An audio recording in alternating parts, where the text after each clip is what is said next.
لا إله إلا الله ማለት ነው ከአላህ በስተቀር በእውነት የሚመለክ ሌላ አምላክ የለም ብዬ መሰክራለሁ ማለት ሲሆን ወአሽሀዱ አነ ሙሐመድን ረሱሉላህ ማለት ደግሞ ሙሐመድም የአላህ መልእክተኛና ነብይ ናቸው ብዬ መሰክራለሁ ማለት ነው። አንድ ሰው ወደ እስልምና ሲገባ ጊዜ ይህን ቃል እያለ ነው በየነብያቱ ዘመን የሚገባ የነበረው። ለምሳሌ በመሲሁ ዘመን የነበሩ ሰዎች የእስልምና ማስመስከሪያቸው ቃላቸው ይሄ ነበር። وإذا أوحيت إلى الحواريين أن آمنوا بي وبرسولي قالوا آمنا واشهد بأننا مسلمون ይላል። ወደ ሐዋርያቶችም የትእዛዝ ቃሌን ባስተላለፍኩላቸው ጊዜ አስታውስ፣ በእኔ በአምላካችሁ በአላህ እመኑ፣ በላኩላችሁ መልእክተኛም እመኑ አልኳቸው። እነርሱም እነሆ አምነናል ሙስሊሞች መሆናችንን መስክር አሉ። የሙስሊምነት ማስመስከሪያ ቃላቸው በአንዱ በአላህ ማመንና በተላከላቸው መልእክተኛ በመሲሁ በማመን ነበር። ዛሬ ደግሞ ነብዩ ሰለላሁ ዐለይሂ ወሰለም ከተላኩ በኋላ እስከ ዘመኑ ፍጻሜ ድረስ በአንዱ በአላህ ለኃጢአቱ ሁሉ ስርየትን ምህረትን ያገኛል። አምላክ አላህ ሱብሓነሁ ወተዓላ መሐሪ የሆነ አምላክ ነውና በምህረት ነው የሚቀበለው። ያለፈ ኃጢአቱን ሁሉ ይቅር ይለዋል። ባለፈበት ዘመን ያኔ የሰራውን ወንጀል ሁሉ ምህረት ያደርግለታል። ይህ በቀል በቁርአን ላይ ሲናገር ምን ይላል? ወኢኒ ለገፋሩ ሊመን ታበ ይላል። ወደ እኔ ለተመለሰ ባሪያዬ እኔ ምርለታለሁ ኃጢአቱን ሁሉ ይላል። በሌላ ቦታ ላይ አላህ ምን ይላል? ቁል ሊለዚነ ከፈሩ ኢየንተሁ ይግፈር ለሁም ማ ቀድ ሰለፍ ወኢን የዑዱ ፈቀድ መደት ሱነቱል አወሊን ይላል። ሙሐመድ ሆይ ለእነዚያ ለካዱ ሰዎች እንዲህ በላቸው ካሉበት ክህደት ቢቆጠቡ ያለፈውን ኃጢአታቸውን ሁሉ ምርላቸዋለሁ እያለ ይናገራል።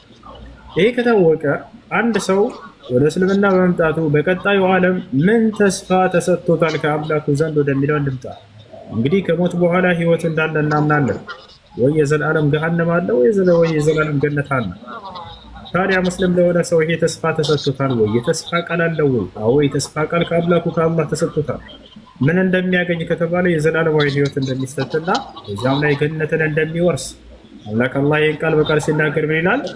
ኢነል ለዚነ አመኑ ወዐሚሉ ሷሊሓት ለሁም ጀናቱ ነዒም ኻሊዲነ ፊሃ ወዕደላሂ ሐqqን ወሁወል ዐዚዙል ሐኪም ይላል። እነዚያ በእኔ በአላህ አምነው መልካምን የሰሩ ሰዎች ለእነርሱ የገነት ጸጋ አለችላቸው በእርሷም ውስጥ ለዘላለም ዘውታሪዎች ሲሆኑ ይህም የእኔ አምላካቸው የአላህ ቃል እውነት ነው ይላል። እርሱ የሰጠን የተስፋው ቃል ይሄ ነው። ከሞት በኋላ የዘላለማዊ ህይወትን ገነትን ትወርሳላችሁ ብሎ ቃል ገብቷል። ነቢዩ ሙሐመድ ሰለላሁ ዐለይሂ ወሰለም ሲናገሩ ምን አሉ? አልጀነቱ ላ የድኹሉሃ ኢላ ነፍሱ ሙስሊም አሉ። ገነትን ሙስሊም ነፍስ እንጂ ሌላ ማንም አይገባባትም ብሎ ተናገሩ። ይሄ ነው። ሌላው አንድ ሰው እስልምናን ከተቀበለ በኋላ ለዚህ ላመነውና ለመሰከረው ለአንዱ አምላክ መገዛትን ይጀምራል። የመጀመሪያው ትእዛዝ ምንድን ነው? የነቢያቶች ሁሉ ትምህርት የሆነው አምላክ አንድና ብቸኛ እንደሆነ እርሱን መመስከር ነው። ለእርሱ ቅንጣት አጋር እንደሌለ ነቢ ሰለላሁ ዐለይሂ ወሰለም ቡኒየል ኢስላም ዐላ ኸምስ ሸሃደተ ላ ኢላሃ ኢለላህ አሉ። የመጀመሪያው የእስልምና ሃይማኖት ትእዛዝና መሰረት አምላክ አንድና ብቸኛ ነው፣ በእርሱ ላይ ቅንጣት ሌላ አጋር የለውም ብለው ለዚያ ለአንዱ አምላክ ለአላህ ሱብሓነሁ ወተዓላ መመስከር። ቀጣዩ ምንድነው? ሶላት ነው። ለዚህ ለአንዱ አምላክ መስገድ ነው። ሻርት ውስጥ ያለሽ አንድ ሰው ሶላት ለመስገድ ራሱን ዝግጁ ሲያደርግ መጀመሪያ እሱ ነው። እዚያ ንጹህ ልብስ ይለብሳል። ወደ አደራረግ በመማር ለጌታው ለአምላኩ ለአላህ ብቻ መስገድን ይጀምራል ማለት ነው። አላህ ቃል በቃል በቁርአን ላይ ሲናገር ወዕቡድ ረበከ ሐታ የእትየከል የቂን ይላል። ሞት እስኪመጣብህ ድረስ እኔን ጌታህን አላህን ተገዛ ይላል። ወአን ያዕቡዱኒ ሃዛ ሲራጡን ሙስተቂም ይላል። አላ ወአን ያዕቡዱኒ ሃዛ ሲራጡን ሙስተቂም፣ እኔም በብቸኝነት ተገዙኝ፣ ይህ ነው ቀጥተኛው መንገድ እያለ አላህ ሱብሓነሁ ወተዓላ ይናገራል ማለት ነው። ይህን ይመስላል። እሺ ስምሽ ማን ነበር? ሚዩት ላይ ነሽ መሰለኝ። ሚዩት እሺ፣ ሚዩት አድርጋቸዋል መሰለኝ። አንሱላት ከቻላችሁ። ሙስሊም ጓደኛ ካለችሽ ስለ ሶላት አሰጋገድ እና እስላማዊ ትምህርቶች ልታስተምርሽ ዘንድ። ስምሽ ማን ነበር እህታችን? ይሰማል? ይሰማል። ኦኬ፣ ሳራ ነበርኩ ስሜ በፊት። እሺ ሳራ መቀየር ካልፈለግሽ ችግር ሳራ የሚለው ስም ችግር የለበትም። መቀየር የምትፈልጊ ከሆነ ሱመያ ብለንሻል። እሺ ሙስሊም ጓደኛ ታገኛለሽ በአጠገብሽ? ሙስሊም ጓደኛ? አዎ አለች ጓደኛ ሙስሊም ናት። አዎ በጣም ጥሩ። ጓደኛሽን ስለ ኡዱ አደራረግና ስለ ሶላት አሰጋገድ አስተምሪኝ በያት። አብራችሁ መስገድ ጀምሩ። እሺ እሺ እሺ። በርቺ ጠንክሪ። ያቀጣለሽ ጊዜ መርሐባ። እሺ ኮሜንት ላይ ዛህራ ወይንም ዚክራ ካላችሁ ወይንም ፋቲያ ካላችሁ አንድ ቁጥር ጻፉላትና ይበልጥ እስላማዊ ትምህርት የምትማሪበት ግሩፕ ደግሞ እንዲያግዙሽ ዘንድ ያስገቡሻል። ዚክራ አንድ ቁጥር ጻፍላት። ያውና አላህ ብላ ጽፋለች። እሷን ፎሎ አድርጊ። ሰላም አለይኩም ወራህመቱላሂ ወበረካቱ። ወአለይኩም ሰላም ወራህመቱላሂ ወበረካቱ። እንዴት ነህ ኡስታዝ? ሰላም ነው አለ አለን አልሐምዱሊላህ። የሆነ ጥያቄ ነበረኝ። እሺ ትጠይቃለህ። ሰለሞን ይቀድማል መሰለኝ። ሰለሞን ሰው አለ። አሰላሙ አለይኩም ሁሱ። እንዴት ነህ? ደህና ነህ?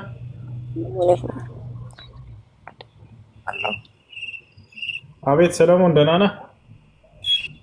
እሺ ቅድም ስለ ነጻ ፍቃድ ስታወራ በደንብ ስላላለኝ የተወሰነ ጥያቄ ልጠይቅህና አንዳንድ ካዩዋቸው ከቁርአናዎች ነው እና አንዳንድ ቦታ ላይ ከሰውም ከጋኔ ብዙዎችን ለገሃነም ፈት የሚልም አይቻለሁ። በሻኑ ኖሮ ለሰዎች ቅንነቷን በሰጠናቸው ነበር። ነገር ግን አስቀድመን ገሃነምን እንሞላለን ብለናል የሚል ነገርም አለና ከቅድመ እውቀት ነው ወይስ ከነጻ ፍቃድ ጋር የተገናኘ ነው? ይህንን የተወሰነ ብትለኝ። እሺ መልካም። የመጀመሪያው ወለቀድ ዘረእና ሊጀሃነመ ከሲረን ሚነል ጅኒ ወልኢንሲ ለሁም ቁሉቡን ላ የፍቀሁነ ቢሃ ወለሁም አዕዩኑን ላ የብስሩነ ቢሃ ወለሁም አዛኑን ላ የስመዑነ ቢሃ ይላል። እሱ እየተናገረ ያለው ስለምንድን ነው ከተባለ አላህ ሱብሓነሁ ወተዓላ እነዚህ ሰዎች በኃጢአታቸው ወዴት እንደሚሄዱ ቀድሞ ማወቁን አላህ ሱብሓነሁ ወተዓላ አላህ ቀድሞ እነዚህ ሰዎች ወዴት እንደሚሄዱ ያውቃቸዋል። ወዴት እንደሚሄዱ ያውቃል። እዛው ላይ ምክንያቱም ገልጾላቸዋል። ለእነርሱ ልብ አላቸው ግን አያገናዝቡም፣ አይን አላቸው ግን አያዩም፣ ጆሮ አላቸው ግን አይሰሙም ማለት። ያ ማለት አምላክ በነቢያት በኩል ያወረደውን ሕግና ስርዓት ማየትም መስማትም መረዳትም የማይፈልጉ ሰዎች ናቸው። እነዚህ ሰዎች ወዴት እንደሚሄዱ አላህ ሱብሓነሁ ወተዓላ እየነገረ ነው። እነዚህ ሰዎች የገሃነም እንደሆኑ እየተናገረ ነው። ሌላኛው ወለው ሺእና ለአተይና ኩለ ነፍሲን ሁዳሃ የሚለው ነው። ወላኪን ሐቀል ቀውሉ ሚኒ ለአምለአነ ጀሃነም የሚለው ነው። ወለው ሺእና ለአተይና ኩለ ነፍሲን ሁዳሃ ብንፈልግ ኖሮ ለእያንዳንዷ ነፍስ ቅኗን መንገድ በሰጠኋት ነበር እያለ ነው። በፈለገ ኖሮ ይሰጣቸው ነበር፣ ግን ነፃ ምርጫ አድርጎ ሰጥቶ ፈቅዷቸዋል። ያንን ግን የሰራ ሰው ክህደትን የሰራ ሰው ወደ ጀሃነም እንደሚሄድ፣ መልካም ነገር የሰራ ደግሞ ወደ ጀነት እንደሚሄድ ብሎ ቀድሞ ወስኖታል። እሱንም ቀድሞ ገና ሰይጣንን ወደ ምድር ሲያወርደው ጊዜ የተናገረው ቃል አለ። ለአምለአነ ጀሃነመ ሚንከ ወሚመን ተቢዐከ አለው። ገሃነምን በአንተና አንተን በተከተሉ ሰዎችም እሞላታለሁኝ አለው። መቼው ነው እነዚህ ሰዎች የሚከተሉ ከተባለ ወደፊት ሰይጣን ሰዎችን በሚያስታቸው ጊዜ እነዚያ ናቸው ወደ ጀሃነም የሚገቡት። ያ ነው እና በፈልግ ኖሮ የሚለው ቢፈልግ ኖሮ የሰው ልጆችን ሁሉ ታዛዥ ማድረግ ይችል ነበር ነው። አድርጎም አሳይቶናል። ለምሳሌ መላእክቶችን ማየት እንችላለን። ታዛዥ ብቻ ናቸው፣ አመፅን አያደርጉም። አላህ ይሄንን ቢፈልግ ኖሮ በሰው ልጆች ላይ ያደርገው ነበር። ነገር ግን ያን አላህ ሱብሓነሁ ወተዓላ ነፃ ምርጫ ፈቃድ መስጠቱን ያሳያል። ነገር ግን ያንን እንደው አልሰጣችሁም ነፃ ምርጫ ፈቃዱን እንደው በቅሩ መንገድ ሁላችሁንም ላድርጋችሁ ብል አደርገው ነበር እያለ ነው።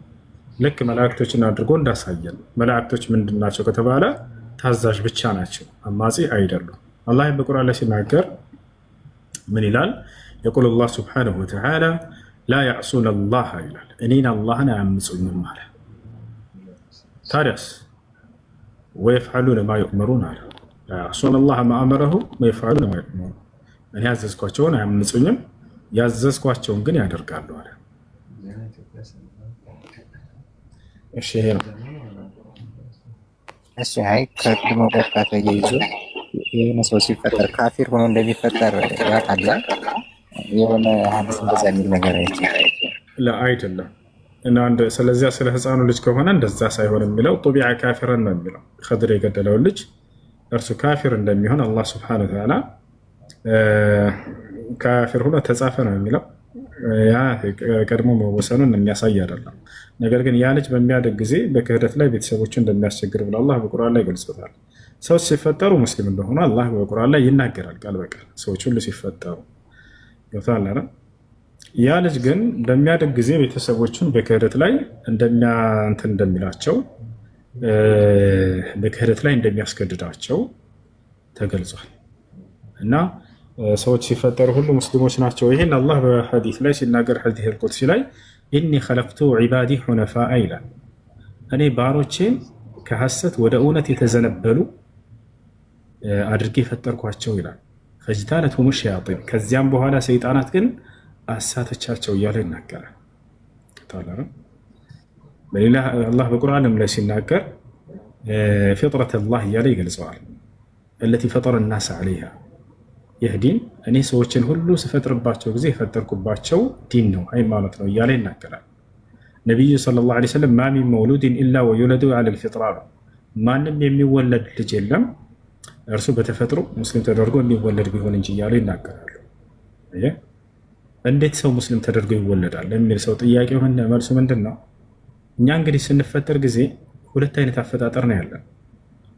ምናልባት ሰለሞን ይሄ ልታውቅ ትችላለህ። አንደኛ መንፈስ አለች፣ ሁለተኛ ስጋ አለ አይደለ? መንፈስ አለ፣ ስጋ አለ። ከስጋና ከመንፈስ ቀድሞ የተፈጠረው ምንድን ነው ከተባለ መንፈስ ነች። ገብታችኋል? መንፈስ ነው ቀድሞ የተፈጠረው። መቼ ነው መንፈስ የተፈጠረው ቀድሞ ከተባለ አዳም በተፈጠረበት ጊዜ አላህ ገና አዳምን እንደፈጠረ ከእርሱ ጀርባ እስከ ዘመኑ ፍጻሜ ድረስ የሚፈጠሩ መንፈሶችን ሁሉ ፈጠራቸው አላህ። አያችሁ አይደል? የዛኔም አላህ ሱብሓነሁ ወተዓላ ሁላችንንም በእርሱ መንገድ ላይ አድርጎናል። እርሱ ጌታችን መሆኑንም አስመስክሮናል። ማስረጃ የቱ ጋር ነው ከተባለ በቁርአን ላይ ይገኛል። ሱረቱል አዕራፍ ላይ ምን ይላል አላህ ሲናገር ወኢዝ አኸዘ ረቡከ ሚን በኒ አደመ ሚን ዙሁሪሂም ዙርየተሁም ወአሽሀደሁም ዐላ አንፉሲሂም አለስቱ ቢረቢኩም ቃሉ በላ ሸሂድና ከአዳም ጀርባ የዘሮቹን ነፍስ ባወጣሁኝ ጊዜ አለ አላህ ሱብሓነሁ ወተዓላ ከዚያም ለእነርሱ እንዲህ ስላስመሰከርኳቸው አለስቱ ቢረቢኩም እኔ ጌታቸው አይደለሁምን ብሎናል። ቃሉ በላ የአዳም ልጆችም ሁሉ እንዳለ በነፍስ ደረጃ የዛኔ አዎ በእውነትም ጌታችን ነህ ብለው መስክረዋል። አየህ፣ ስለዚህ በአንዱ አላህ የምናምን ተደርገን ነው ቀድመን የተፈጠርነው። ከዚያ ልክ ከእናቶቻችን ማህፀን ስንወጣ ጊዜ የዛኔ በስጋችን ላይ ነፍሳችን ያቺ ተዘራች። ከዚያ በኋላ ነው ቤተሰቦቻችን እኛ ወደ ተለያዩ እምነቶች የሚያስቀይሩብን ማለት ነው። ይህን ይናገራል ኢስላም እና ስለዚህ ሰው ሲፈጠር ጊዜ ሙስሊም ነበረ። ያ ነው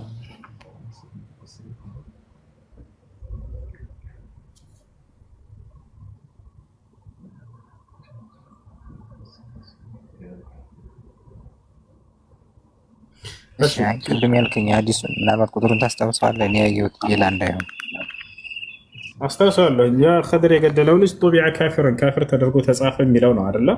ተጻፈ ወይንም ያ ነገር ታተመ የሚል ነገር ነው ምናልባት ያየነው። ያ ወደፊት የሚሆነውን ነው አላህ ሱብሓነሁ ወተዓላ እየተናገረ ያለው እንጂ ከልጅነቱ ጀምሮ 4706 መሰለኝ ላይ ምን ላይ ነው ላንብብልሽ? ምን ላይ ነው? ሱናን አቢ ዳውድ 4706 ነው እና ለአላህ ይሁን ለሌላ ብቻ ሲፈጠርም ካፊር ሆኖ ተፈጠረ እንደዛ ነገር ነው ያየው። እንግሊዘኛው ላይ ችግር የለውም። ሱናን አቢ ዳውድ ነቢያቸው ሙስሊም ነበሩ ወይ? አዎ በአንድ አላህ የሚያምኑ ናቸው። እሳቸው ነቢ ሰለላሁ ዐለይሂ ወሰለም ካነ ነቢ ሰለላሁ ዐለይሂ ወሰለም የተዐበዱ ፊ ጋር ሒራ ይላል። በሒራ ዋሻ ውስጥ አላህን የሚገዙ ነበሩ ነቢይ ከመሆናቸው በፊት ራሱ።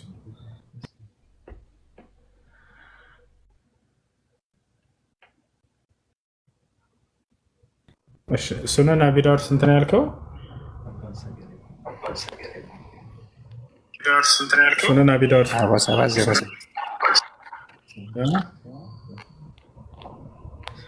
ሱነን አቢ ዳውድ 4706 ነው ያልከው?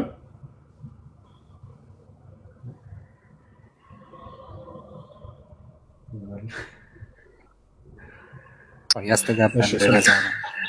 ችግር የለም 4706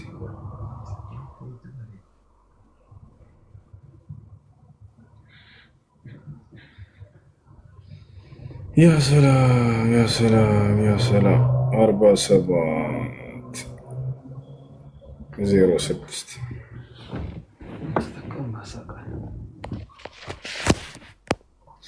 السنة እኔ ስለ የነበረው السنة ቀደም እየነገርኩ ነበር።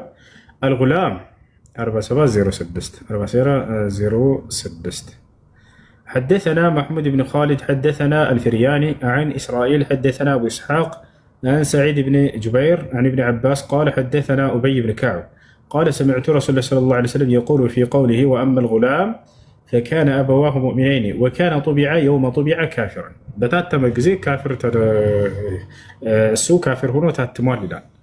ያ ማለት ካፍር እንደሚሆን አላህ Subhanahu Wa Ta'ala ጽፏል ማለት ነው። ልጁ ማለት ነው። ይወጣል አይደል? يوم طبع ማለት የታተመ ጊዜ ታተመ ማለት ነው። وطبع الله على قلوبهم ይላል። ስለዚህ አላህ Subhanahu Wa Ta'ala ካፍር እንደሚሆን ልጁ ጽፎታል። አላህ የወደፊቱን ቀድሞ ያውቃልና ማለት ነው። ቀድሞ ያውቃልና አላህ Subhanahu Wa Ta'ala ካፊር እንደሚሆን ቀድሞ ጽፎታል። የወደፊቱን ልጅ ሁላችንም አማኝ ይሁን ወደፊት ከሃዲ ይሁን አላህ Subhanahu Wa Ta'ala ቀድሞ ይሄን ነገር የጻፈው ነገር ነው። ያ ነው ያም ሰው እንደዛው ላይ ገብቶሃል አይደለ?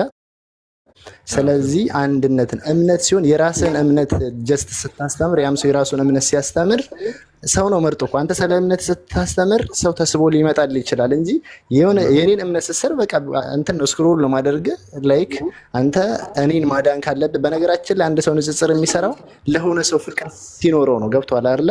አንድ ክርስቲያን አሁን ለሙስሊሞች የውይይት ጥሪ መሆን የሆነ ነገር ሲያቀርብ ያንን ሙስሊም ስለሚወደው መሆን አለበት። ምክንያቱም አንድ ክርስቲያን እስልምና በጨለማ ውስጥ ነው ብሎ ካመነ፣ አንድ ሙስሊም ደግሞ ክርስቲያን በጨለማ ውስጥ ነው ብሎ ካመነ ሙስሊሙ ክርስቲያኑን ከጨለማ ለማውጣት ነው፣ ክርስቲያኑ ሙስሊሙን ከጨለማ ለማውጣት ነው አይደል? በተቃራኒ መንገድ ላይ።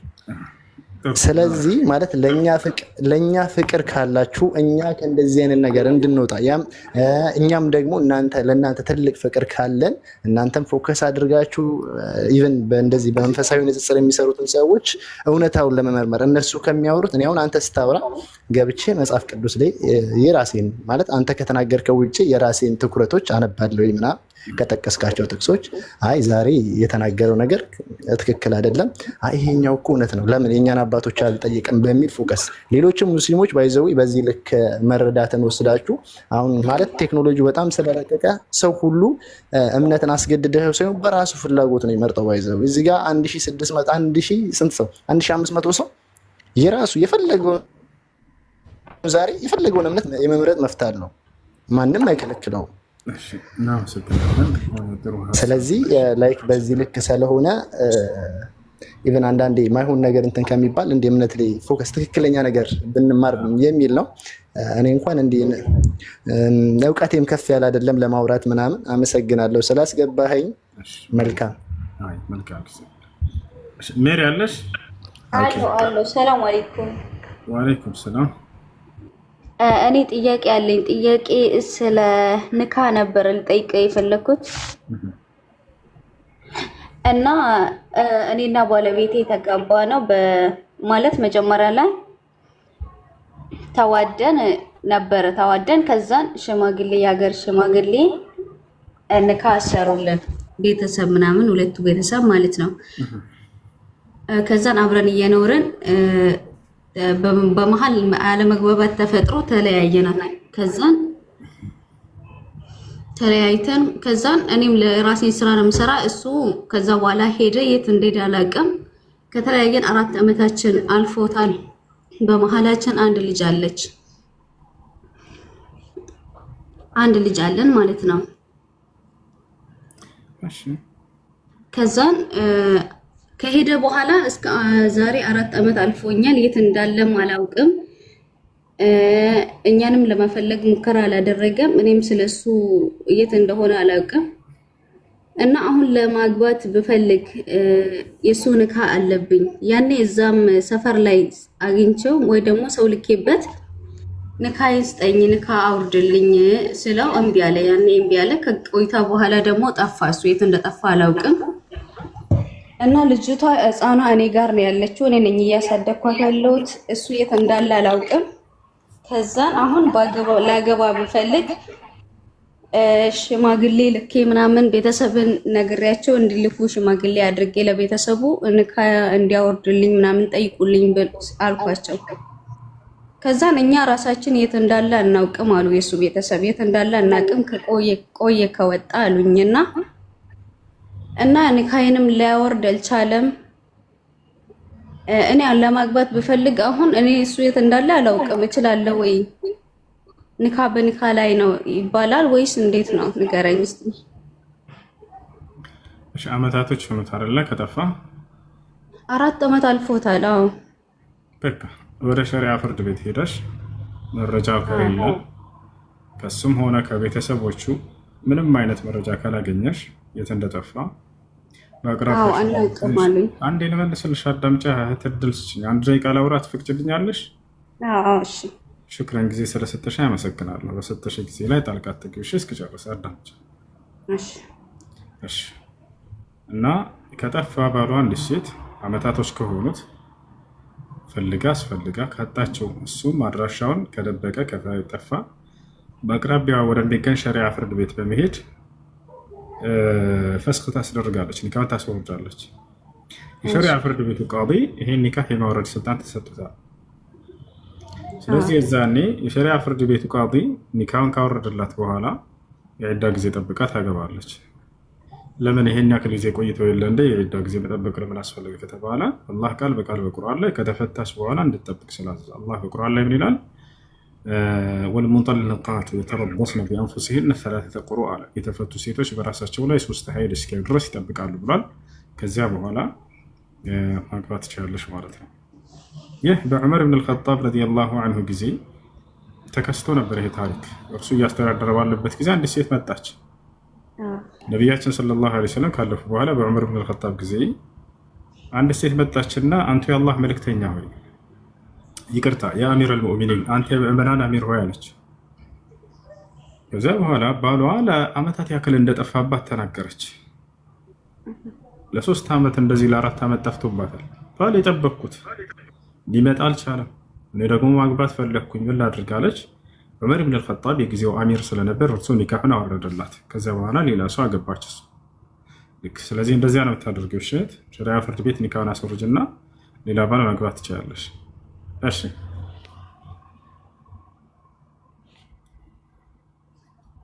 ገብቶሻል?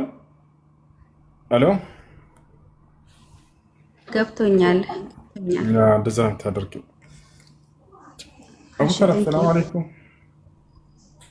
ወአለይኩም ሰላም ወበረካቱ። እንዴት ነህ? ለማን ነው? አልሐምዱሊላህ ሁሉ አለን። ላረፍ ልበል እስኪ አንተን በቀጥል። አንተ ጀሪ አለች። ጀሪ ጨዋ ልጅ ነች። መጠየቅ ማወቅ የምትፈልገው ነገር ካለ አስተናግዳት። ባረከላሁ ፊክ። ኢንሻአላህ። እሺ ችግር የለውም። እሺ እሱ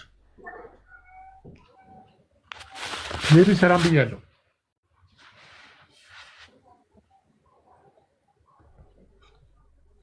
ጀሪ ሰላም እንዴት ነሽ? ሰላም ነሽ? አለሁ እግዚአብሔር ይመስገን። አልሐምዱሊላህ። የምትጠይቂው ጥያቄ አለሽ?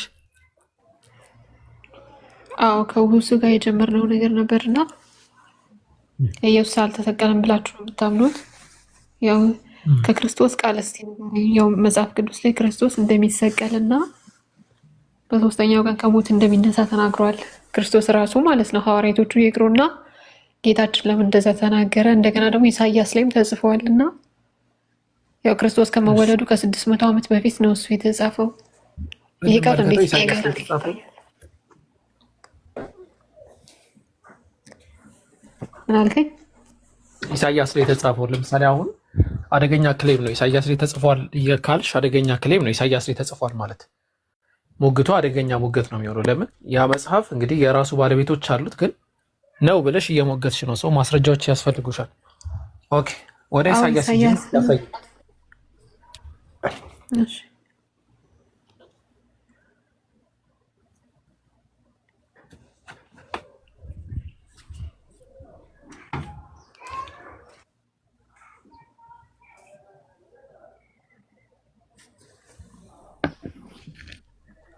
እሺ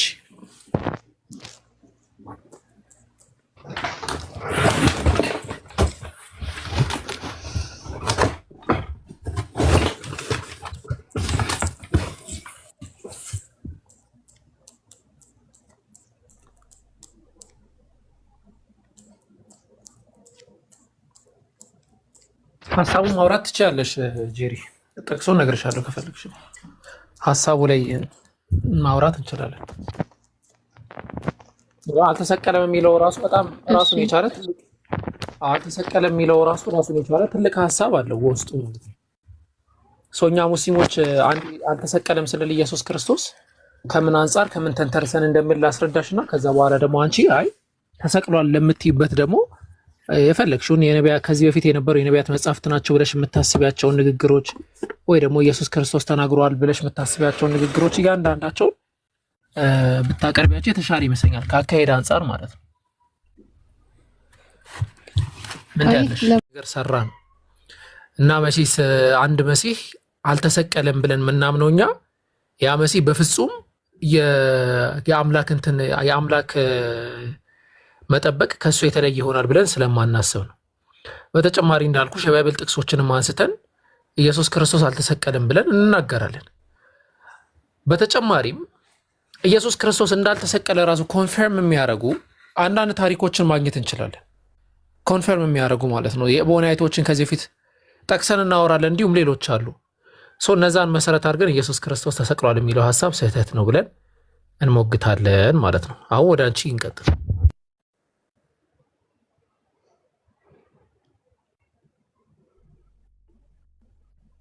እሺ ወደ እኔ ስንመጣ ኢሳያስ ላይ እንደሚሰቀል እንደገና ደግሞ በሱ ቁስል እኛ እንደምንድን ተጽፏል። ትንቢተ ኢሳያስ ላይ ማለት ነው።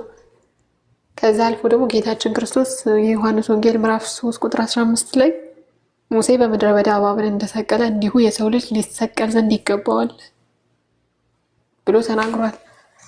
እና ሐዋርያቶቹም ስፔሻሊ ደግሞ አራቱ እንደተሰቀለ ተናግረዋል። ያው በክርስቶስ ዘመን ማለት ወንጌልን የጻፉት አራቱ ሐዋርያት ማለት ነው እንደተሰቀለ እንደተነሳ ጽፈዋሉ። እና የክርስቶስን ቃል እንዴት ታዩታላችሁ? ማለት ቁርአኑን እንተውና ወይ ከአይሁድ ታሪክ ወይ ደግሞ ከመጽሐፍ ቅዱስ እንዴት ይታያል የሚለውን ትንሽ አብራራልኝ። ኦኬ፣ በመሰረቱ የኢየሱስ ክርስቶስን አስመልክቶ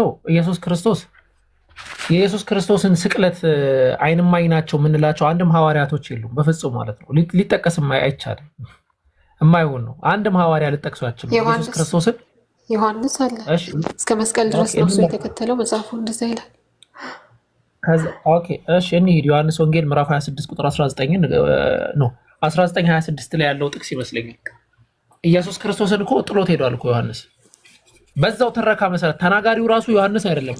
ወይዛ ተረካ ጥቅሱን አንዴ ልክፈትልሽ ማለት አንዴ ሁለተኛ ዲቫይስ አንዴ ላስታውቅና ጥቅሱን ልክፈትልሽ።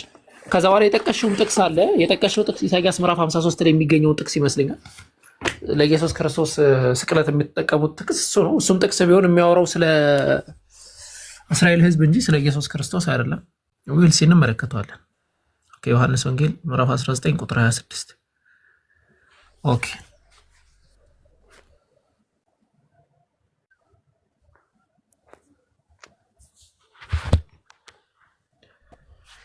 ብቸኛ ሊጠቀስ የሚችለው እንዳለችው አሁን ዮሐንስን ነው ሊጠቀስ የሚችለው። ግን ዮሐንስ ራሱ የዛ የስቅለቱ እንትን እንዳልነበረ ጥቅሶችን ላሳይሽ እዚሁ ጋር። ኦኬ፣ ዮሐንስ ወንጌል ከቁጥር 26 ጀምሮ እንመልከተው። ኢየሱስም እናቱን የወደው የነበረው ደቀ መዝሙርን በአጠገቡ ቆሞ ባየ ጊዜ እናቱን አንቺ ሴት እነሆ ልጅሽ አላት አለ። አይደለ ጄሪ? ድምፅ አይሰማም? ኦኬ፣ በጣም ጥሩ። እኮ አሁን እሱን ነው የምልሽ። ኢየሱስ የወደው የነበረው ሐዋርያ ማን ነው? ዮሐንስ። ኦኬ፣ ማን ነው ኢየሱስ የወደው የነበረው ሐዋርያ ብሎ የሚተርክልን ማን ነው? ዮሐንስ ራሱ። ኦኬ፣ ዮሐንስ ራሱን የወደው የነበረው ሐዋርያ ብሎ እየጠቀሰ ነው። አዎ፣ እንደውም ወደ ደረቱ የሚጠጋው ምናምን እያለ ይገልጻል። ኦኬ፣ በጣም ጥሩ። ምንኛ አገላለጽ ነው? ምንኛ ነው የሚባለው? እስቲ ለምሳሌ ኢየሱስ ራሱ ዮሐንስ ምን እያለን ነው? ኢየሱስ የወደው የነበረው ደቀ መዝሙርን እንደዚህ ያለው ብሎ እየነገረ ነው ራሱን ማለት ነው። አስቡት፣ ምንኛ አገላለጽ ነው ጄሪዬ። እሱ የጻፈበት ኮንቴክስት ነው። እኛ ምን አገባን ብለን ችግር የለውም። ዝም ብለሽ ነው ያው በቃ በግድ ነው እንጂ ምንም ማስረጃ የለም ነው። እሺ እንለፎሽ። ከዚህ በኋላ ደቀ መዝሙሩ ራሱ ዮሐንስ ወንጌል ነው የሚለው። እዚህ ጋር እንሂዳ። ዮሐንስ ወንጌልማ ስም ነው፣ ሰው ነው ዮሐንስ ብሎ የሰጠው። ወንጌሉ ዮሐንስ ወንጌል አይልም። ከዚህ በኋላም ኢየሱስ አሁን ሁሉ እንደተፈጸመ አውቆ ቆይ ይሄ ሳይሆን እዚህ ጋር ከዚህም በኋላ ደቀ መዝሙሩ እናትህን እንኋት አለው አለ። ማንን ነው እናትህን እንኋት ያለው?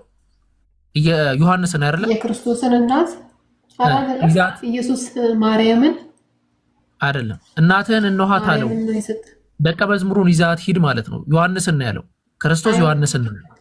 ኦኬ ከዚያ ሰዓት ጀምሮ ደቀ መዝሙሩ ወደ ቤቱ ወሰዳት አለ። ማን ነው ወሰዳት ብሎ የሚነግረን? ራሱ ዮሐንስ። ኦኬ ከዚህ በኋላ ያለውን እሱ ይዟት ከሄደ እንግዲህ ዮሐንስ ወሰርኳት እያለ ነው በእነሱ አገላለጽ። ማን ነው የሚተርክልኝ? ከዚህ በኋላ ያለውን ጥቅስ ማን ነው የሚተርከው? ካለቀ በኋላ እኮ ነው። ከዚህም ሰዓት ጀምሮ ደቀ መዝሙሩ ወደ ቤቱ ወሰዳት አለ። ከዚያም በኋላ ከዚያም ብሎ የሚተርከው ማን ነው? ከዚያም እያለ እኮ ነው ያ ነገር ከተፈጸመ በኋላ ተራኪ ያለው ባይዘው እመኑ ዮሐንስ አይደለም። በፍጹም ዮሐንስ አይደለም። ከዚያ በኋላ አለ ደቀ መዝሙሩ እናቱን ወሰዳት አለ። አሁንም ቀጠለ እዛው አውድ። ከዚያም በኋላ ኢየሱስ አሁን ሁሉ እንደተፈጸመ አውቆ የፈጸመውን ቃል ይፈጸም ዘንድ ተጠማሁ አለ። እንደዚህ ዓለም እያለ የሚተርከው ማን ነው? ዮሐንስ። ኦኬ ማስረጃ ዮሐንስ ሄዶ አልነበረም? ሄዷል። እንትን አይደለም አሁን ግዴታ አለ በቃ ማመን ስላለብኝ መሸነፍ ስለሌለብኝ አይደለም። ለቃልሽ ወና ለአእምሮሽ ታማኝ መሆን መቻል እንግዲህ ግልጽ ነው። ማንም ሰው እንትን የሚለው ነው ገር ነው ግልጽ የሆነ ነገር ነው።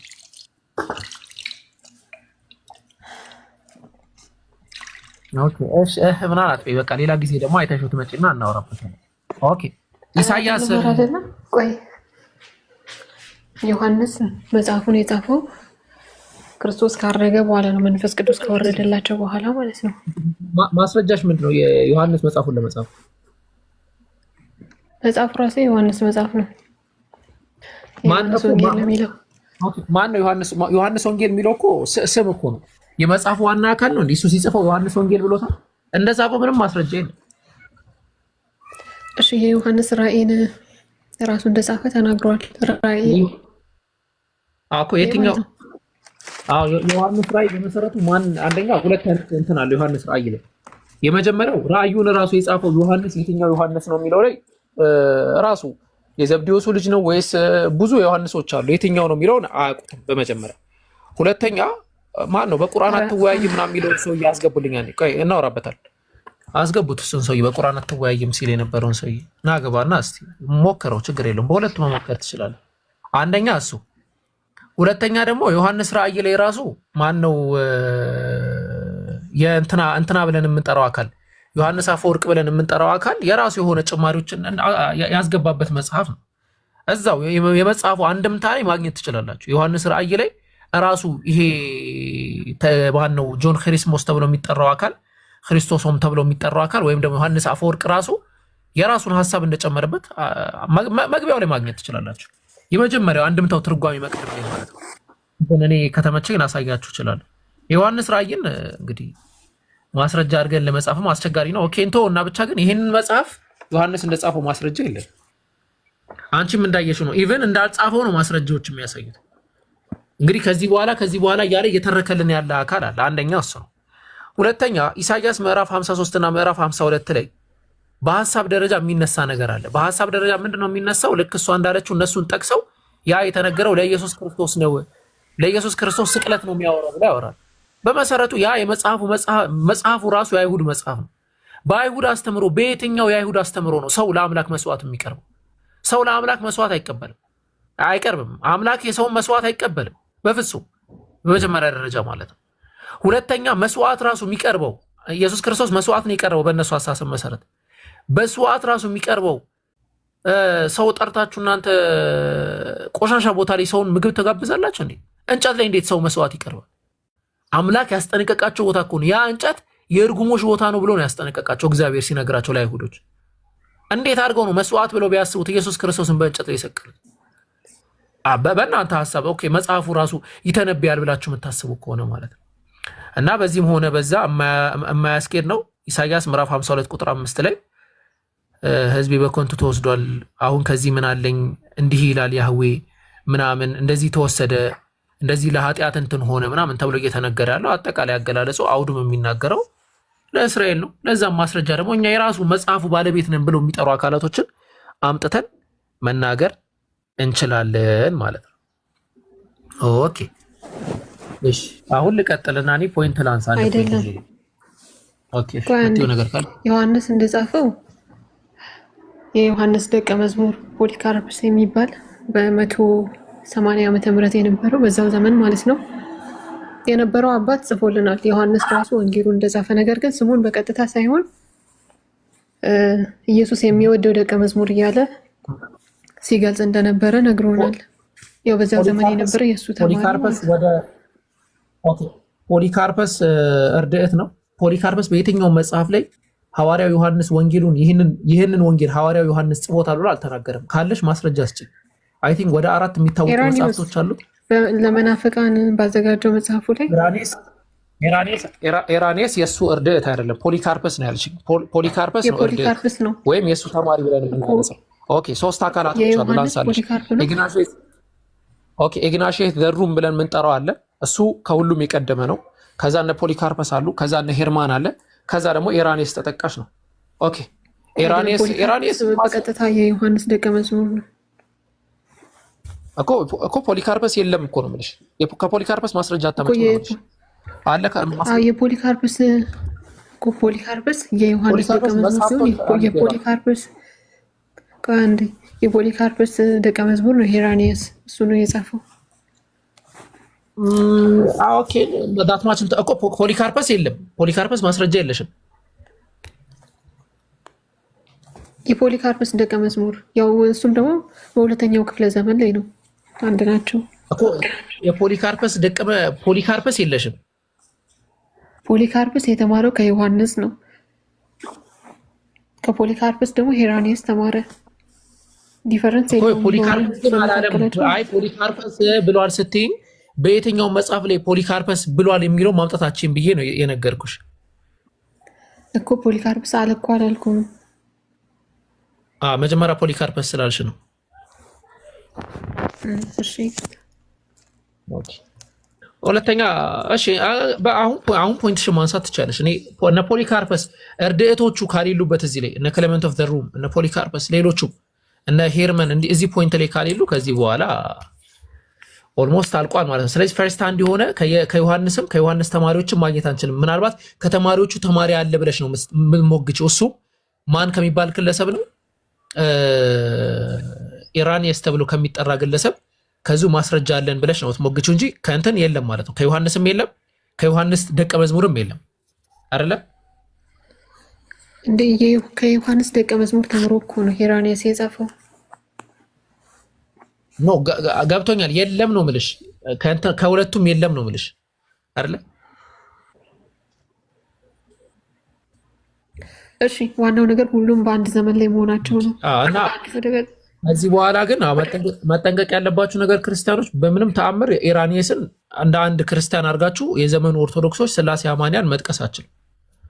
ምክንያቱም ኢራኒየስ ሊትራሊ ኢየሱስ ክርስቶስን ከአብ ያነሰ መሆኑን ነው የሚያነሳው። አንድ አምላክ እንዳለ አምላክ ብቻውን ነው ይላል። እርሱም የሁሉ ጌታ ነው ይላል። የመጀመሪያ የመጨረሻ የለውም ይላል። እርሱ እውነት ነው፣ ሁሌ እንዳለ የሚቆይ ነው፣ የማይቀየር ነው ይላል። ስለ አምላክ ሲያወራ ግን ከእርሱ የሚወጡ ነገሮች ሁሉ የተፈጠሩ ነገራቶች ናቸው፣ ወደፊትም የሚፈጠሩ ነገራቶች ናቸው። ጅማሯቸው ከእሱ ይወስዳሉ፣ በዚህም ምክንያት ከፈጠራቸው ከእሱ ያንሳሉ ይላል።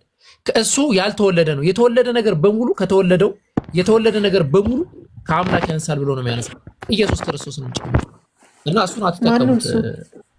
ማነው እንደዛ ኢራኒየስ አጌነስ ሄሬሲስ መጽሐፍ ቡክ 2 ቻፕተር 34 ላይ ማግኘት ትችላለሽ። ምንድን ነው የሚለው? አምላክ ብቻ ነው አንድ ቢጎትን ይላል። አምላክ ቅድም ያው እያነበብኩልሽ ነበረ እኮ አምላክ ያልተወለደ ነው ብሎ ነው የሚያስቀምጠው። ያልተወለደ ነገር በሙሉ በአማርኛ አታወራም እንዴ? ቻፕተሩን በአማርኛ አትነግርም?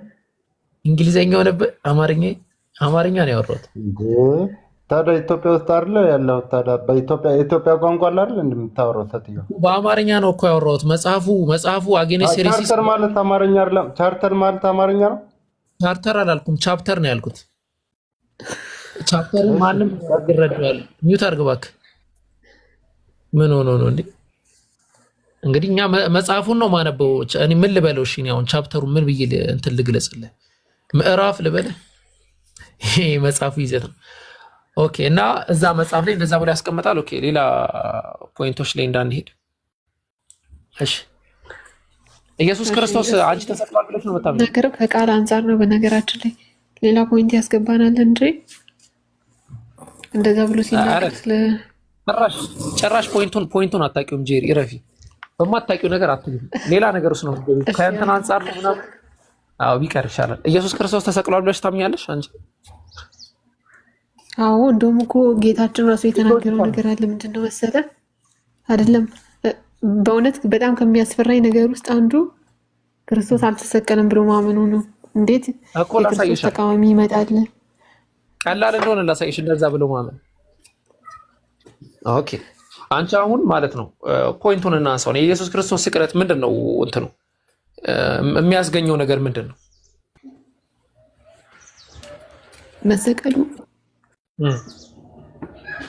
መሰቀሉማ የብሉይ ኪዳን መስዋዕቶች አሉ አይደለ? በጎች፣ ጠቦቶች ምናምን ነገር እግዚአብሔር አምላክ ለሙሴ የሰጣቸው የኃጢአት ማስተሰሪያ እና እነሱ ጥላ ናቸው፣ ወይንም ደግሞ የክርስቶስ ኢየሱስ ምሳሌ ናቸው። ያው በጎቹን አይተህ ከሆነ ንጹህ መሆን አለባቸው፣ ከሴት ያልተገናኙ። እንደገና ይስሐቅ የኢየሱስ ክርስቶስ ጥላ ነው።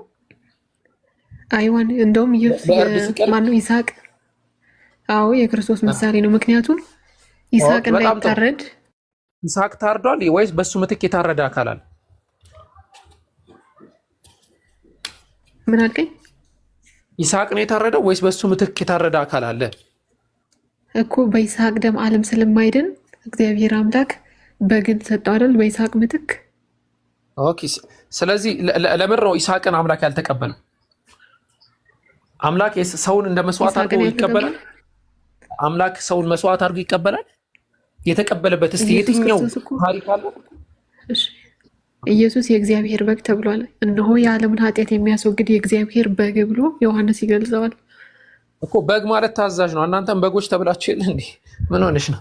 በግ ማለት እኮ የሚታረድ ማለት አይደለም። እነዛማ አትረዱት። በጎቼ ድምፄን ይሰማሉ አለ ኢየሱስ ክርስቶስ ዮሐንስ ወንጌል ምዕራፍ 10 ላይ። በጎቼ ድምፄን ይሰማሉ ማለት እናንተ እንግዲህ ይሄ ሁሉ መስዋዕት ሊሆን ነው እንዴ? አይደለም። የእግዚአብሔር በግ ማለት ኢየሱስ ክርስቶስ በጽድቅና ከማናችንም የተሻለ ስለነበረ ነው። ፊልጵስዩስ ምዕራፍ 2 ቁጥር 9 የዓለምን ኃጢአት የሚያስወግድ የእግዚአብሔር በግ እኮ ነው የሚለው። የዓለምን ኃጢአት የሚያስወግድ በብሉይ ኪዳን በጎች እኮ በብሉይ ኪዳን በጎች የሰውን ኃጢአት ያስተሰርያሉ። ያው ሊቀ ካህኑ በዓመት አንዴ የበግ ደም አፍስሶ የራሱንና የሕዝቡን ኃጢአት ያስተሰርያል። እንደዛ ነው የሚያደርገው ወይስ ኃጢአት የሰሩ አካላቶች ናቸው በሱ የሚስተሰረዩት ወይስ አይደለም? በበጉ መስዋዕትነት የሚስተሰረዩ እኮ ኃጢአት የሰሩ ለሕዝቡም ለራሱም እኮ ኃጢአት የሰሩ ሰዎች የሚያስተሰርዩት ወይስ አይደለም? እኮ በጣም ጥሩ ግን እንትን የለውም አይደለ? ይሄ እናንተ እንደምትሉት አይነት እድፈት ምናምን የሚባል ኮንሴፕት፣ በዛ ኮንሴፕት አንድም በግ የታረደ የለም። በድፍረት ማለት እድፈት ወይም ደግሞ ድቀተ ባህሪ የወርስ ኃጢአት የሚለው ብዙም ትጠቀሙታላችሁ፣ ግን ትክትላላችሁ እዚህ ስትመጡ በድቀት ምናምን አስበው እንትን የሚል የለም አይደለ? እንትን የታረደ የለም። ድቀተ ባህሪ አታውቂም? ለምሳሌ ስለ ድቀተ ባህሪ ብቻ ሳይሆን ስለ ዓለም ኃጢአት ነው። አሁንም ለምሰራው ኃጢአት ነው ይሞታል። አበስኩ ገበርኩ። ስለዚህ ኢየሱስ ክርስቶስ ይሄ ደግሞ አዲስ ትምህርት ነው ዛሬ የሰማሁት። ኢየሱስ ክርስቶስ ለምሳሌ አንድ አበበ የሚባል ሰው ተነስቶ ዝሙት ቢሰራ አይቆጠርበትም? ኢየሱስ ሞቶለታል አይደለ? በክርስቶስ አምኖ በክርስቶስ ያመነ ሰው ይበቃናል። ኢንቴንሽናሊ ኃጢአትን አይሰራም። ማን ያለው? የሁሉም እንዴ ማን ያለው እንደዛ? ኢንቴንሽናሊ ምንም ሰው ኃጢአት ከመሰለ ሰው ኃጢአት እንዴ? ኧረ ተይ፣ በአይናችን የምናየው ነው። ያው ወንጀል ስንት ነገር ነው። ቄስ ሆኖ አልፈልግም። የሆነ ሀሳብን አታስቀምጥልኝ፣ እኔ ሀሳቤን አስቀምጣለሁ። ልክ ሁሱ ሲያደርገው እንደነበረ ማለት ነው። ኦኬ፣ እኔ ደግሞ እንደዛ ክርክር ቃል በቃል ስናወራ ነው፣ ክርክር አይደለም። አሁን ጥሩ ነገር ነው። ቃል በቃል ስናወራ በደንብ ትምህርታችን እንትን በደንብ እየተግባባን እንመጣለን። አሁን የመጨረሻ ላይ ያልሽው ነገር አሁን ምንድን ነው? ኃጢአትን አስመልክቶ ስለ እድፈት ወይም ደግሞ ስለ ድቀተ ባህሪ ሳይሆን ኢየሱስ ክርስቶስ ተላልፎ የተሰጠው ለእኛ ተላልፎ የተሰጠው ለእያንዳንዱ ለምንሰራው ኃጢአት ነው ያልሽው አይደለ? ኦርቶዶክስ ነሽ አይደለ? እሺ፣ እንደዛ ኦርቶዶክስ ነኝ። ግን እንደዛ የሚል አለ፣ ለድቀተ ባህሪ ነው የሞተው የሚል አለ መጽሐፍ ቅዱስ ላይ አንድም ቦታ ለእንደዚህም ነው የሚሞተው የሚባል ነገር የለም። ያው የፍልስፍና ውጤት ነው፣ የክርስትና የፍልስፍና ውጤት ነው። ያው እኛ በዛ መሰረት ኢየሱስ ለዓለም ኃጢአት ሞተ፣ የዓለሙን ኃጢአት ለማስወገድ እንደሞተ፣ በክርስቶስ ያመነ አሁን ኩነኔ እንደሌለበት፣ በክርስቶስ ሞት ያመነ እግዚአብሔር እንደታዘዘ መጽሐፉ ይናገራል፣ ወደ ፍርድ እንደማይገባ እንጂ ለድቀተ ባህሪ ሞተ የሚል የለም መጽሐፉ ላይ እንደዛ ያስቀምጥልን። እንግዲህ ተቀብያለሁ። አንብበሽ ሌላ ጊዜ ብትመጪ ይሻለኛል። አንተ አስቸግረኝ ነው። እኔ አያለሁ ምንም ከማየት ወደኋላ አይደለም። ግን አንቺ ይሁንና ማለት አደገኛ ትምህርት ነው። ኦኬ ያ ማለት ኢየሱስ ለማርያም ብሎ ሞቷል? አዎ። ለምን ለማርያም አይሞትም? ኦኬ ማርያም ኃጢአት ሰርታለች? ኃጢአት ሰርታለች አይደለም፣ ባትሰራም የሰው ልጅ አይደለች እኮ የሰው ልጅ ናት። ኃጢአት ካልሰራች ለምን ነው የሞተው? እንደ የሰው ልጅ ሆኖ ፍጹም የለም። ግን ምንድነው የለበስነው? የአዳምን ስጋ ነው። ክርስቶስ ደግሞ ገብቶኛል። አየሽ ዘለልሽ የአዳም ስጋ። አዎ ጥያቄውን ዘለልሽ። ኃጢአት ሰርታለች ወይስ አልሰራች? ኃጢአት አልሰራችም። ያው በቤተክርስቲያን አስተምሮ በነፍስም በስጋም ንጽሕት ነች። ለምን ነው የሞተው? ለምን የሞተው? የያዘችው የአዳምን ስጋ ነው። ይሄ ስጋ ደግሞ መታደስ አለበት። መጽሐፉ ኢየሱስ ክርስቶስ ኦኬ ኢየሱስ የወሰደው ስጋ የማርያምን ስጋ ነው አይደለም? የማርያምን ስጋ ነው፣ ግን መለኮት የተዋሃደው ስጋ ነው። ኦኬ ያ የማርያም ስጋ እድፈት አለበት ወይስ የለበትም? ወይ ድቀተ ባህሪ አለበት ወይስ የለበትም? መለኮት ስለተዋሃደው የለበትም። ንጹህ ነው ከኃጢአት በስተቀር ይላል እኮ። ልክ እንደ ኃጢአትማ ማርያምም ኃጢአት አልሰራችም። ስለ ኃጢአት እያወራን አይደለም። ኃጢአት አልሰራም ኢየሱስ። አዎ ማርያምም አልሰራም። መለኮት የተዋሃደው የከበረ ስጋ ነው እኮ። የማርያምን ስጋ ሲወስደው መለኮቱ አንጥቶታል፣ የነበረበትን እድፈት አንስቶታል መለኮቱ። አዎ የለም። የዮሐንስ ወንጌል ራሱ ምንድነው? የሉቃስ ወንጌል ሲናገር መንፈስ ቅዱስ ይጸልልሻል ብሏታል። አዎ የልዑል ኃይልማ መንፈስ ቅዱስ እኮ ይጸልልሻል ማለት እኮ ግዕዝ ነው። ወደ አማርኛው ስታመጣው አነጻ፣ ለየ ምናምን የሚል ትርጉሞችን ይሰጣል። እና አሁን እኮ ፖይንታችን እዛ አይደለም። ልዘዩ ስለፈለግሽ ነው። አይ እኔማ በቃ እኔ እኮ ዘጋው ፖይንት። በዛ ደረጃ ስትይኝ በቃ ይበቃል አልኩኝ እኮ ተውኩት። እንደዛ ስትይኝ ኦኬ እንደዛ ከሆነ በቃ አይተሽኝና ሌላ ጊዜ እናወራለን ብዬ ዘጋው። እኔ ፖይንቴ ጨርሻለሁ። ማወራው ነገር የለም። እስልምናዊ ጥያቄ እንደተሰቀለ ማውራት ሌላ ሰው መቀጠል ይችላል። ፖይንታችን የነበረው ክርስቶስ ተሰቀለ ወይስ አልተሰቀለም የሚል ነበር። አንተ ወዴት ከተትክ? ዮሐንስ ወንጌል ላይ ስናወራ ለዮሐንስ ወንጌልም ምንም ፖይንት አላመጣሽልኝም። ኦኬ ሶ የአይን እማኝ ያለው ስንል የአይን እማኝ እንዳይለን የተመለከትነው ጥቅሶች ጠቀሽ የጠቀሳሻቸውን ጥቅሶችም ተመለከትናቸው። ሶን እና ረጅም ርቀት የሚያዝን ረጅም ሰዓትም ፈጅል። ሌላ እስልምና ላይ ጥያቄ ያለው ሰው ካለ ወይ ማውራት የሚፈልግ ሰው ካለ ቆይ አንዴ እንትን አስቀጥልሻለሁ። አንዴ ሶልዳ የሚለው አካውንት ሚዩትህን አንሳማ።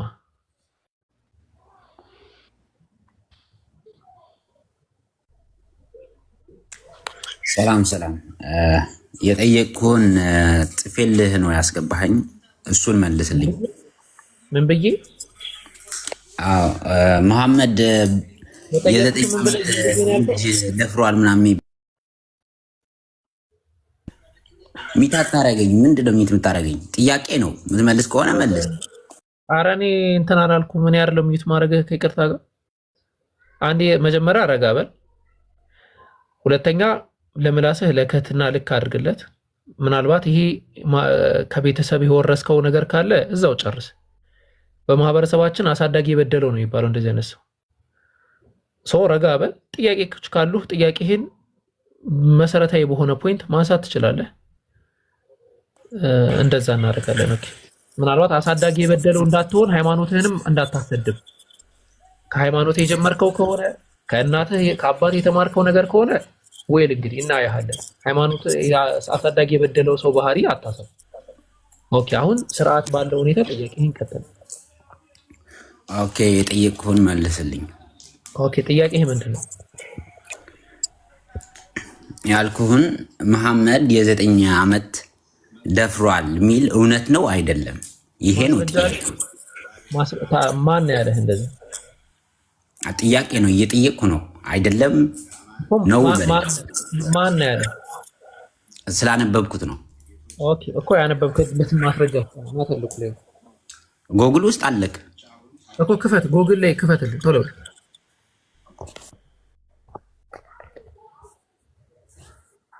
እንግዲህ እንደዚህ አይነት ሰዎች ሲመጡ እንዳልኳቸው ነው፣ ከማህበረሰባቸው ከሃይማኖታቸው የወረሱት ነገር ነው። ኦኬ ቶሎ በል፣ ማስረጃውን ብቻ ክፈት፣ ምንም ነገር እንዳታወራ፣ ማስረጃ ብቻ መክፈት።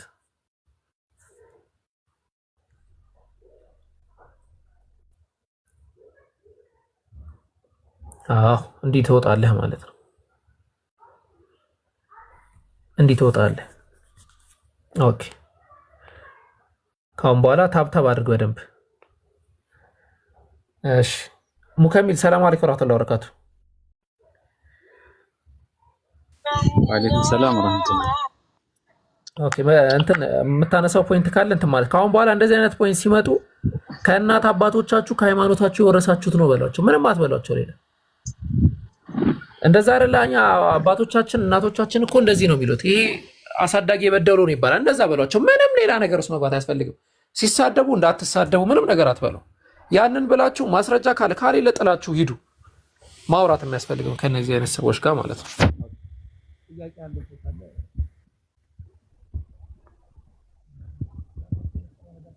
አይደለም ያለው አበበ ሰላም ብያለሁ።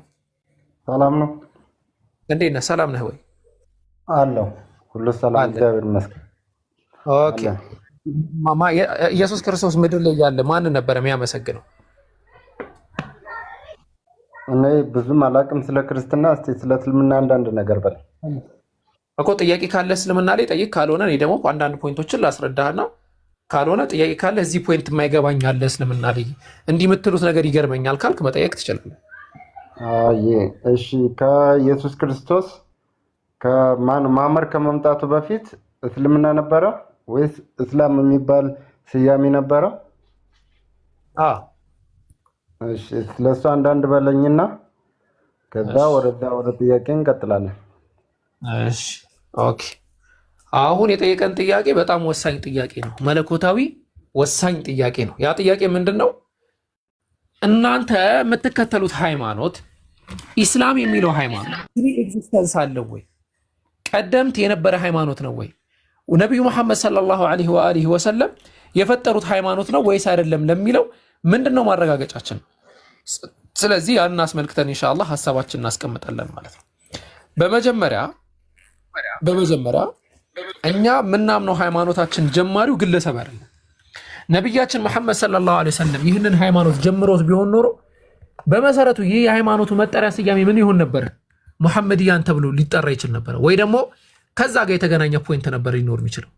ምክንያቱም በዓለም ላይ ሃይማኖትን የጀመሩ ግለሰቦች በሙሉ ሃይማኖቱ የሚጠጋው ወደ እነሱ ነው። ዞራስተሪያኒዝም የሚለውን ብናነሳ የሚጠጋው ወደ ማን ነው? ወደ ዞራስተር።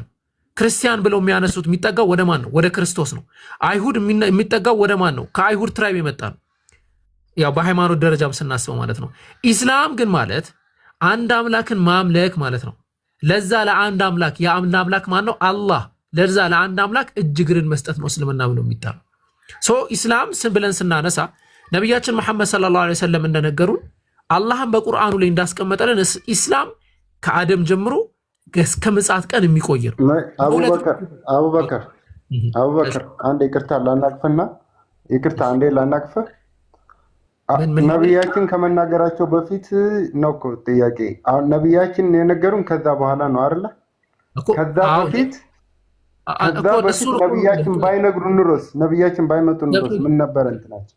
ገብቶኛል። አይ ባይመጡ ይሄ እንደዚህ አይነት አርጊመንት የለም። አንዴ ሰው ባልሆን ኖሮ አይነት ነገር ለምን ትለኛለህ? ሰው ባልሆን ኖሮ እንደዛ ለማይ ከነቢያችን በፊት የነበሩ ሰዎች ሙስሊሞቹ ለምሳሌ ሰላት የመጣው ከነብዩ በኋላ ነው። አዎ ቆይ ላስረዳህ ነው። አትፍጠን፣ ላስረዳህ ነው እኮ እሱም ፖይንት ያኔ። ኦኬ አንድ ፖይንት ተጀመራ ተረጁ። ነብዩ መሐመድ ሰለላሁ ዐለይሂ ወሰለም የመጡት በ600 ከኢየሱስ ክርስቶስ ከ600 ወይ ከ500 ምናምን ዓመት በኋላ ነው። ስለዚህ ከዛ በፊት ያለውን ነገር ሊናገሩ አይችሉም የሚለው ይሄ ትክክለኛ ሙግት አይደለም በመሰረቱ ማለት ለምን እኛ ምናምነው ያንን ትምህርት አውርዶታል ብለን ምናምነው ኢቭን አይደለም ማረጋገጫም ማለት ምናረጋግጠው ያንን ትምህርት ያወረደው አካል ማን ነው ሲባል ቁል አንዘለሁ الذي يعلم السر في السماوات والارض ያ በሰማይ ምድር ያለው ሚስጥር የሚያቅ ጌታ አወረደው ብለህ ነገራቸው ነው ሰው በሰማይና በምድር ያለው ሚስጥር የሚያቅ ጌታ ለሙሴ ከሱ በፊት የነበሩ ታሪኮችን የተረከለት የነገረው ጌታ ሙሴ ለምሳሌ በአደም ጊዜ አልነበረም ስለ አዳም ታሪክ ተናግሯል በአብርሃም ጊዜ አልነበረም ስለ አብርሃም ታሪክ ተናግሯል ስለነ ሰለሞን ስለነ ዳዊት ተናግሯል ከዛ በፊት ወደፊትም ወደ ኋላም ተናግሯል ወደፊትም ወደ ኋላም ሲናገር እንዲናገር ያደረገው ማን ነው ሲባል አምላክ ሶ ነብያችን ጋር ሲመጣ ነብዩ መሐመድ ሰለላሁ ዐለይሂ ወሰለም ከዛ በፊት ያለውን ነገር ነብዩ እንዴት ይናገራሉ ኔቨር አይባልም we are talking about መለኮት ነው ያወራን ያለ ነው ያ መለኮት ነው የሚያስተምረው ያ ደግሞ በኢየሱስ ክርስቶስ ዘመን ስትመጣ ያ ህግ አይቀጥልም ዋና መሰረታዊ ህጎች አሉ ከዛ ውጪ ደግሞ አንዳንድ ህጎች ይቀየራሉ ስለዚህ ቁርአኛም ደግሞ እስላም ብለን ከነብዩ መሐመድ ሰለላሁ ዐለይሂ ወሰለም ጀምሮ ያለውን ስናነሳው አዲስ ሸሪዓ ነው ለምሳሌ አሰጋገዳችን የተለየ ነው እነሱም ይሰግዳሉ እኛም እንሰግዳለን አሰጋገዳችን የተለየ ነው እነሱም ይጾማሉ እኛም እንጾማለን አጾጾማችን የተለየ ነው አላህ ለዛ ነው ኩቲባ አለይኩም الصيام ከማ ኩቲባ አለ الذين من قبلكم ከናንተ በፊት እንደተጻፈው ሰዎች እነሱ ላይ እንደተደነገገባችሁ እናንተ ላይ ጾም ተደንግጓል ግን አጾጾማችን አንድ አይደለም አሰጋገዳችን አንድ አይደለም እኛ በነብዩ ሸሃዳ እንይዛለን እነሱ በነብዩ ሸሃዳ ይዘው ነበር በማን ነው ሸሃዳ የሚይዙት ወይ ደግሞ የሚመሰክሩት በማን ነው አምላክ አለ ዘን ሙሴ ካለ ነብዩ ሙሴ አብርሃም ከሆነ አብርሃም ኢየሱስም ከሆነ ኢየሱስ ክርስቶስ ሌላም ከሆነ ሌላም ይያሉ ይመሰክሩ ነበር እና ያንን ማስረጃ አንዳንድ ነገራቶችን እስቲ እናንሳና እንጥቀስ እሺ ማስረጃ ልክፈትልህና አንዳንድ ማስረጃዎችን እንመልከት ከዛ ወተናገረው ተቃውሞ ድጋፍ ምናምን ካለ ተቀጥላለህ አንዴ ኦኬ ድምጼ ታች በደንብ እየተሰማ ነው አይደለ ይሰማል ማንም ሰው አንድም ሙስሊም ወይም ክርስቲያን እስላም የሚለው ሐሳብ ምን እንደሆነ ከተረዳ እኔ ራሱ ሙስሊም ነኝ ነው ልትል የሚገባህ ነው ብለው በመሰረቱ ማለት ነው ለምን እንደሆነ አልልም ሳልማር እንዴት እላለሁ ኦኬ እኮ አዎ አይ ነው እንደዛ ነው የምትለው ነው ለምን እንደምትል አሳየህ ነው በአማርኛ ኦኬ ይሄ ያው መጽሐፉ እንግሊዘኛ መጽሐፍ ነው ያው ተርጉሜ እነግራለሁ ምን እንደሚል በአማርኛ ማንበባልች እኔ ካላነበብኩት እንዴት ይገባኛል ያው በመስማት ደግሞ እንትን አለ እንግዲህ ሁሉም አቡበከር ተዋ አሁን አንተ ኡስታዝ ነህ የዚህ ሁሉ ሰው አስተማሪ ነህ እኔ ብቻ ልተርጉምልህ ቢያንስ እኔ በመገባይ ቋንቋ ነው እኮ ማስተማር ያለብህ አይደል እንዴ በቃ እሺ ማስረጃ ይብቃን በቃ ያወራን ይበቃናል እንግዲህ ማስረጃውን እንዴት በምንም አድርጌ እንግዲህ ላሳያ አልችልም እንግዲህ እንግሊዘኛ መጽሐፍ ነው ሰው እንደዛ ነው ኦኬ እሺ ያው ሐሳብ ያስቀራስ ሐሳብ ብቻ እንዴ በአማርኛ መተርጎም አይችልም መጽሐፍ ነው እኮ መጠቅሰል መጽሐፍ እንዴ መጽሐፍ ይተረጎማል እኮ ቁርአንም ተተርጉሟል በአማርኛ አይደል እሱ እኮ ያነበበ ይተረጎምልሃል ለምን ተረጋግተህ አታዳምጥ ያነበበ ይተረጎምልሃል እሱ አንተ ዝም ብለህ አዳምጥ ሙከሚልታው እኔ ጠየኩት አስተማሪውን ነው አስተማሪውን በደንብ አስተምረኝ አይ አላ እንደዛ አይደለም እኔ ምንም ብቻ ማይኮነስም ሌላ ችግር ነው አንዴ ቆይ መጽሐፉ የተጻፈው በእንግሊዘኛ ነው የእንግሊዘኛ መጽሐፍ ነው ነገር ግን ያንን ነገር እንግሊዘኛውን ብቻ ያነበበ አይደለም የሚያልፈው እየተረጎመ ያስረዳሃል አንተ ደግሞ ታዳምጣለህ ማለት ነው ሐሳብ ካለ እዛ ላይ ትሞግታለህ ችግር የለውም የግድ ሁሉም መጽሐፍት በአማርኛ መጽሐፍ አለባቸው የሚለው ያስኬዳል እንዴ አያልኩ አይደለም ቴክኖሎጂ ነው ትራንስሌት ታረጋላችሁ ተተረጉማላችሁ ሙከሚል በቃ ሌላ ጥያቄ ያለ ሰው ካለ እንትን ይበል ኖርማሊ ብዙም ኦኬ ትግስቱ አያልቅበት ሰላም ብያለሁ